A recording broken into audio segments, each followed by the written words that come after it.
Hi, it's Dan Kelly at Dalhousie University speaking.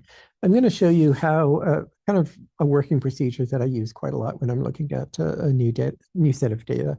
So I'm in a directory that has a whole bunch of files that end in CNV. So these are oceanographic files, which are from a machine called a CTD. And each of them is, in this particular case, turns out they're in size between 100K and maybe 300K, something like that. So there's a few of them there. There's looks like uh, how many did we miss it? Okay, so it started at one. So we've got 79 files, a fair number of files, and it takes a little while to read them, but um, I'll show you the code that I use to work with these. It's just 7 lines long.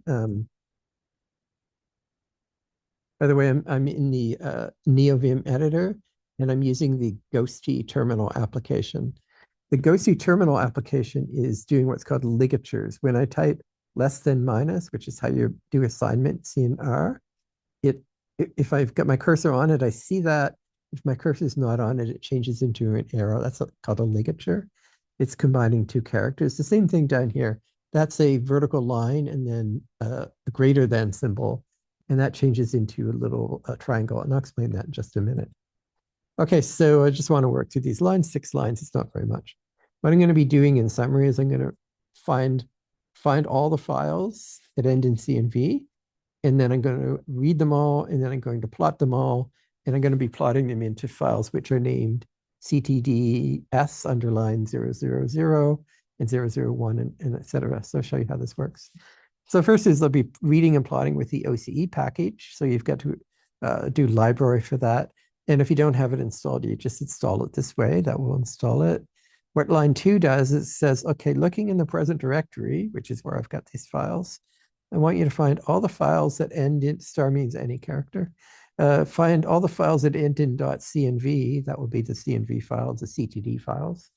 And so at the end of doing line 2, files will be a vector of whatever I said, 79 names of files. Okay. If you're not familiar with it, list.files is a terrific function to know. And the other really important function to know in R is lapply. These save you just tons of time. So now we're on lapply. So lapply, and it takes 2 arguments. That's one argument, but this whole thing here is the second argument. Okay, so I'll talk about the first one first. That's just a vector, which is all those names of files. Now it could be a vector, it could be a list. It can be anything that can be made into a list, actually. So, okay, so what it does is for each of these, it makes a loop for you, basically. And so for each of the things in files, it'll make a loop, and within the loop, I'm going to call it file. That's what this \paren file paren means. It means I want you to make a function. If you want to know the real word for this, it's what's called an anonymous function, because I didn't give the function a name. I didn't use the word function there. You need to have an R that's maybe younger than a year or 2 old for the syntax to work. Okay, so that's function. So what happens is each of the entry in files, it's going to call this code. So it's going to take that entry. Within this code, the gray. The thing is going to be called file. That's what the syntax means. What am I going to do? I'm going to do read.ctd. That's an OCE function. And then I'm going to do something clever with this. This is called piping. I'm going to take whatever the output of that is, and by the way, is an object that has major class OCE and second major class or secondary class, I guess, CTD. And I'm going to take it and I'm going to shove it into something called CTD trim. Now, if you're an oceanographer, what I'm about to say will make sense. I'm taking only the downcast. If you're not an oceanographer, I'm going to say maybe don't worry about this. The machine, though, you turn it on and you lower it over the side from the ship down to as far down as you want to go, normally quite close to the bottom, and then you raise it up. But the sensors are on the bottom of this instrument. So when you're lowering it, the sensors are in clean water that hasn't been mixed up by the instrument. But when you're raising it back up to the surface, the sensors are in water that's got turbulence caused by the instrument being pulled through the water. So we normally only look at the bottom portion. That's what CTD trim does. So once that line is finished, CTDs will be a list, and each element in the list will be an OCE object of subclass CTD. Now I call lapply again. I've skipped over line 4. I call lapply again with that CTDs, with that list. And what am I going to do? I'm going to plot.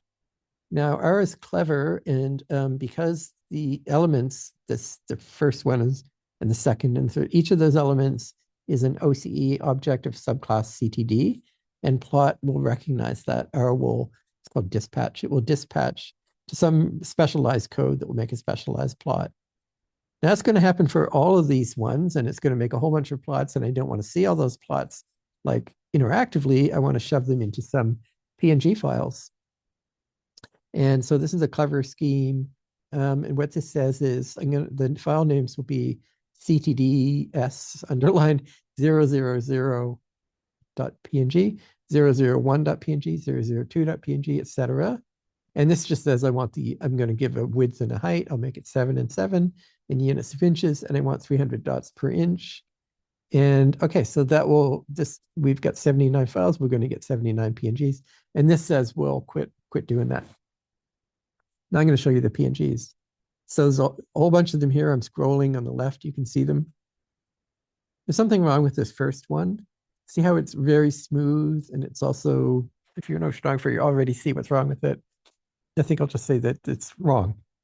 It's gravitationally unstable. So this is the surface point, which has a high density, and then we're going down in the water column here. So I move my mouse, and the density is decreasing. That says it's gravitationally unstable. I seriously doubt that's the case. There's just something a little funny. It's also real smooth, so I don't know what's going on, but I'm not too worried about that.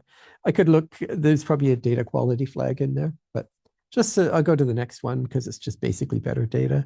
Okay, so just to familiarize you, this is a standard plot that happens for a CTD. There's 4 panels. This top 2 panels are what's called profiles. On this axis is effectively depth in the water column, zero down to maybe 90 meters, something like that. And that's the same axis on here.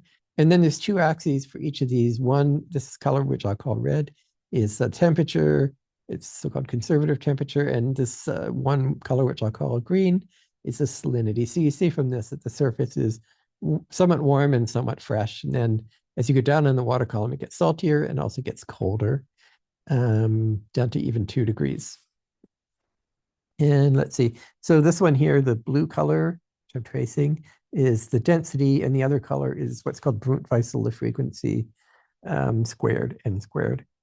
If you're not an oceanographer, that won't make sense to you. And so maybe I'm just going to say these are diagnostic plots, as is this one. And this is a map. So on this map, this gray region is the coast. That's land, I mean. And the dot is the location of the data. Now, why is this good? Why is it good to make a whole bunch of CTD plots? Because you can do what I'm doing now. I'm just going to use my mouse and go through the plots. Down, down, down, down, down. Can you see? Look over on the right-hand side. I'm going to go back again. So going forward, going back, back, back. Okay, so forward, forward, forward. Can you see the land is sort of going to the left on the right-hand side? I'll go back a few again, and forward, forward, forward. This is a ship that's moving away from the land. Forward, forward, forward, forward. Now it makes an automatic choice, like just depending on how far the land is away, and it's gone to a little bit bigger scale. And you can control this if you want, but this is a river that's pretty important to everything that's going on here. But anyway, sort of scrolling through time here, I can look very quickly then at all the data. I can see where all the data are located in space and get a really rough idea for whether I believe the data. For example, here, there's something clearly wrong with these data. These data have not gone through rigorous quality controls yet. I can sort of tell that. I mean, the salinity here is 0. Looks like it might even be negative. I don't really know. So there's something clearly wrong with that. All right, so what have I just shown you? I've shown you just a few lines. The guts of this is 1, 2, 3 lines to read a whole bunch of files. In this case, 79. It could be 4,000. Read 4,000 files and plot 4,000 PNGs, one for each file. I think that's sort of useful, and I hope that you do too. Thanks for watching this. If you got this far, take care. Bye.